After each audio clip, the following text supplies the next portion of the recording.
A terrified Babylonian king leaps up from his viewing chair, the radiant heat of a superheated furnace pushing against his heavy robes. Same presence, same paradox, same thing again and again. Most people assume the Son of God first steps into the human story on a quiet night in Bethlehem. In verse 2, it is the Malach Yahweh, the sent one, who appears in the flames. But by verse 4, when the voice actually calls, out from the crackling heat, the text shifts seamlessly. It says, God called to him out of the bush. The sender and the sent are operating as one. But the detail that changes how you read this entire scene is not just the identity of the voice. It is the nature of the fire itself. In the biblical imagination, divine holiness is almost always associated with unapproachable, consuming heat. It is a localized inferno that vaporizes impurity on contact. The desert landscape where Moses is standing is filled with acacia bushes, dry, brittle, thorny tangles of wood that would typically ignite and turn to gray ash in a matter of seconds. Yet the text explicitly notes that while the fire is raging, the thorny wood is not being consumed. The bush is not a botanical anomaly. It is a theological statement. It is a visible picture of grace. The absolute, unshielded holiness of God is choosing to dwell inside something ordinary, flawed, and easily destroyed without destroying it. When theologians look back at this scene through the lens of the New Testament, they do not just see a neat supernatural trick, designed to get a shepherd's attention. They see a blueprint. They see the precise mechanic of the incarnation. They read the Old Testament as a grand waiting room, a massive prologue where a distant, often intimidating, God the Father directs history from the heavens. The pre-incarnate Son is demonstrating exactly what he will do thousands of years later in a virgin's womb. He will place the infinite, burning reality of the divine nature inside the fragile, combustible vessel of human flesh. And the flesh will somehow survive the habitation. He is showing Moses that his presence does not eradicate the mundane.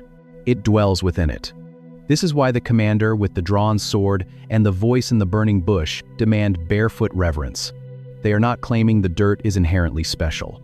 They are revealing that the divine presence has the power to sanctify the dust simply by touching it. But a bush is just wood. It has no pulse. It has no nervous system to register pain when the temperature rises. In the desert air, the pattern already pointed forward. Now the stakes escalate. Because what happens when the burning presence of the sun decides to step into a fire that was actually built to kill? The furnace is heated 7 times hotter than normal. The brick is glowing white. The air is so superheated it catches the lungs. The Babylonian soldiers who throw the 3 Jewish exiles into the opening die instantly from the radiant heat, while the sun waits completely off stage for the New Testament to begin. But if you look closer at the strange grammatical breaks in the ancient Hebrew text, Shadrach, Meshach, and Abednego drop into the coals, fully dressed, bound tightly in heavy ropes. Nebuchadnezzar leans forward from his safe distance. He expects to see ash. He sees a stroll. 4 men are walking in the middle of the fire. The king is terrified. He turns to his counselors, his voice breaking. He asks if they threw 3 men into the flames.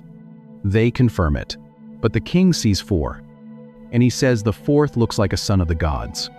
The ropes are gone. The men are talking. They are walking freely in a space that should have vaporized them in seconds. For centuries, Israel had read the promise written in the scroll of Isaiah, "When you walk through the fire, you shall not be burned." But they thought it was poetry. They thought it was a comforting metaphor for surviving political exile. It is not a metaphor. It is a physical guarantee. The pre-incarnate Son steps directly into the execution chamber. He does not turn off the heat. He does not dismantle the furnace. He does not teleport the men back to the safety of Jerusalem. The fire is not extinguished. It is shared.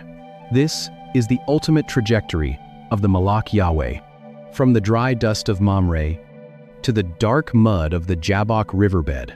At the moments where the line between heaven and earth completely collapses, you start to see something the standard timeline misses. Bethlehem is not a beginning to the blinding heat of a Babylonian furnace. He is the God who steps into the exact environment designed to kill his people, and he stands there with them. The king shouts for them to come out. The three men step through the door. The royal governors and counselors immediately crowd around them. The text gets agonizingly specific here. The politicians touch their tunics. They inspect their hair. They inhale. There is no smell of smoke. The only thing the fire was permitted to burn was the ropes that bound them. The fourth man stayed behind, but his work was finished. The sun had proven that there is no geographical location, no political sentence, and no physical extremity. He will not invade to stand with his own. But history moves on. Empires fall. The physical fires of Babylon eventually burn out. And the question becomes, what happens when the furnace you are thrown into has no visible flames? We are a species uniquely haunted by the invisible fires of modern life. The furnaces we are thrown into rarely involve glowing bricks or the smell of burning pitch. They look like the sterile white light of a hospital waiting room at 3 in the morning. They sound like the quiet, rhythmic hum of a medical monitor when the doctor has run out of options. It is a physical return. Jesus was not introducing a new, softer version of the divine. He was putting permanent flesh on a presence that had already been. They feel like the physical weight of a final notice sitting on a kitchen counter. The paper rough under your fingertips, demanding a payment that does not exist. The fire is still burning. The heat is still real, but the flames are entirely silent. And when modern believers step into these invisible furnaces, they often experience a profound theological crisis, because they have been taught a version of Christianity that treats God strictly as a rescuer from above a distant deity, who is supposed to pull us out of the fire before we feel the heat. When the rescue does not come, when the heat rises, and the ropes do not melt, they assume God has abandoned the room. But the pattern established by the Malach Yahweh completely shatters that assumption. We often reduce the Old Testament to a courtroom, a place where a rigid, abstract law is handed down from a terrifying mountain peak, while humanity cowers in the valley below. We assume the God of the Hebrew Bible is exclusively a God of altitude, a deity who demands perfection from a distance. But that is a profound misreading of the ancient text. Because while the law is given from the mountain, the pre-incarnate Son is consistently found in the valley. He is the God who meets a fleeing, abused Egyptian slave by a desert spring and listens to her weep, walking in the dust, the fire, and the wilderness with his people for thousands of years. To feel the weight of this story, you have to start. He is the God who lets an old patriarch bargain with him in the midday heat over the fate of a doomed city. He is the God who allows himself to be struck in the dark mud by a man desperate for a blessing. He is the God of the descent. The promise of the biblical narrative is not an exemption from the flames. It is the guarantee of a companion inside them. When you trace this phantom presence through the Hebrew text, from the wilderness of Shur to the dirt of Mamre, from the muddy banks of the Jabbok to the execution chamber of Babylon, you realize something deeply comforting about the nature of the Son. He does not operate like a cosmic firefighter, hovering above the tragedy, spraying water from a safe distance. He prefers the furnace. He chooses the dust. He binds himself to the exact same limitations, the exact same grief, and the exact same physical exhaustion that his people experience. And this theological reality forces us to re-examine how we read the eventual arrival of the baby in Bethlehem. The incarnation was not a sudden change of strategy because the old plan failed. It was the physical climax of a pattern he had been executing for millennia. The Son was always leaning toward the physical. He was always drawn toward the dirt. But to fully grasp what that means, with a title hiding in plain sight in the oldest pages of the Torah, a title that appears, breaks the fundamental laws of grammar, and vanishes. For the fire you are walking through right now, you have to look back at the entire map. A pregnant slave wept in the wilderness, and the God who sees her spoke her name. An old patriarch served roasted meat under an oak, and the Lord of heaven sat in the dirt. A desperate brother wrestled in the black mud, and the divine presence traded a blessing for a limp. A terrified general faced a drawn sword, and the true commander claimed the holy ground. A shepherd stared at a burning bush, and infinite holiness rested safely in fragile wood. 3 exiles dropped into a white-hot execution chamber, and the 4th man strolled with them in the flames.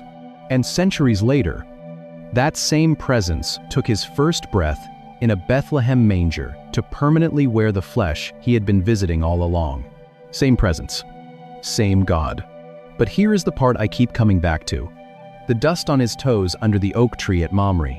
The creator of the cosmos did not just tolerate the grime of the human experience, he sat down in it.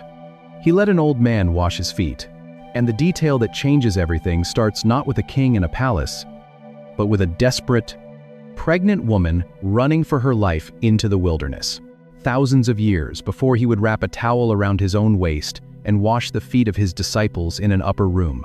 If you are in a season where the furnace has no visible flames but the heat is suffocating, you do not need to look up to the sky to find him. You need to look beside you. He is not a distant deity demanding you climb out of the fire to reach him. He is the 4th man. He is the God of the descent. If this opens something in you today, hit subscribe and leave a comment. Even one word helps. Share this with someone who feels like they are walking through the fire alone right now. Pray for us as we keep digging into these ancient texts. And may the God who has never once been afraid of the dirt, the dark, or the flames, walk with you through yours and bring you out carrying something you could not have received any other way. In the ancient Hebrew text, there is a grammatical ghost that haunts the earliest books of the Bible. It appears as a title that English translators have consistently smoothed over to make it less confusing. Look at Genesis chapter 16. The smell of pitch and sulfur hangs thick in the air. The roaring of the flames so loud it drowns out the voices of the royal court. A pregnant, abused Egyptian servant named Hagar is fleeing from her mistress, Sarai. She is alone in the brutal heat of the Shur wilderness. She collapses by a spring of water, surrounded by red sand, waiting for the end. And then someone speaks to her. The text calls him the Malach Yahweh. Most English Bibles translate this phrase as the angel of the Lord. And for centuries, readers have skimmed past that phrase. They assume it just means a heavenly messenger, a winged subordinate running errands for the CEO of the universe, a creature made of light and duty. But the Hebrew grammar here breaks its own rules. When the Malach Yahweh speaks to Hagar, he does not speak on behalf of someone else. He does not say, "God will multiply your offspring." He says, "I will surely multiply your offspring." He speaks in the first person, wielding the sovereign, exclusive power of creation. Then the narrative takes a structural turn that makes traditional categories collapse. The narrator steps back and states, without qualification, that Hagar gave a name to the Lord who spoke to her. She calls him El Roi, the God who sees me. This is not a messenger. It is the sender. To understand this, you have to look closely at the word malach.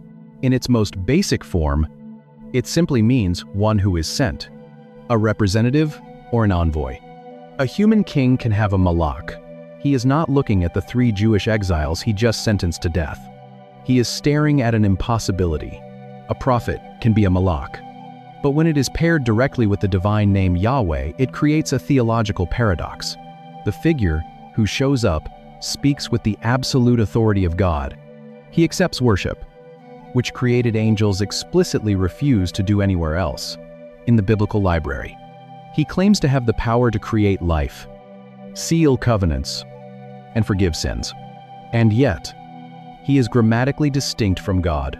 He is sent by God. He is God, and he is with God.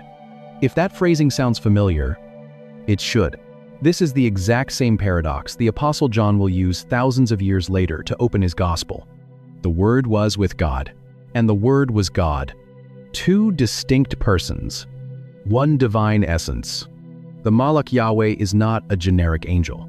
It is the visible, tangible, localized presence of the invisible God.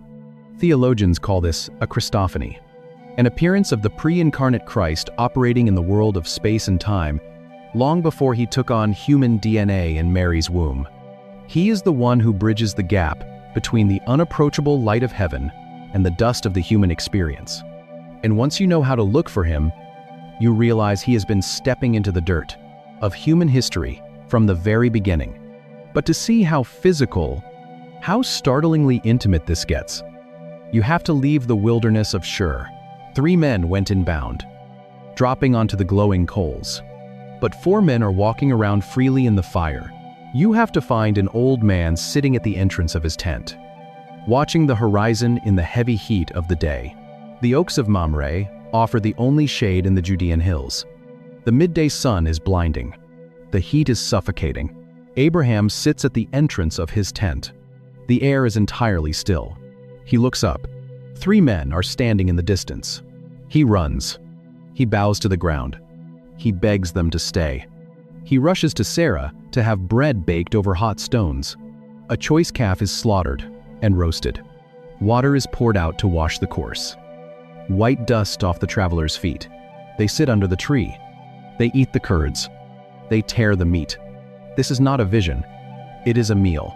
The text tells us 2 of these men are angels. They will soon leave for the valley, walking down toward the city of Sodom. But the 3rd man stays behind. And the narrator does something that should make any careful reader stop in their tracks. The text says, "Then Yahweh said to Abraham," read it again, "The Lord is standing there.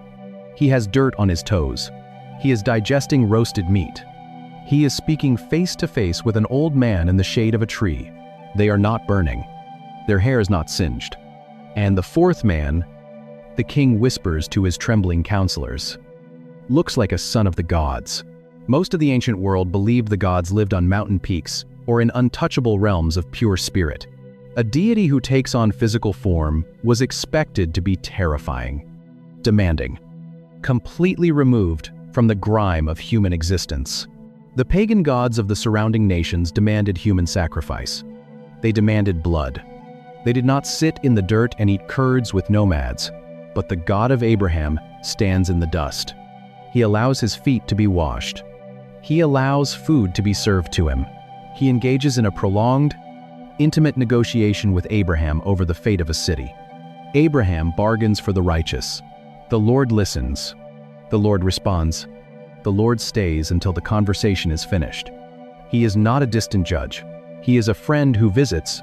This is the pre-incarnate Son in his most tangible form yet. He does not overwhelm Abraham with blinding light or deafening thunder. He meets him exactly where he is, in the vulnerable, exhausting reality of human hospitality.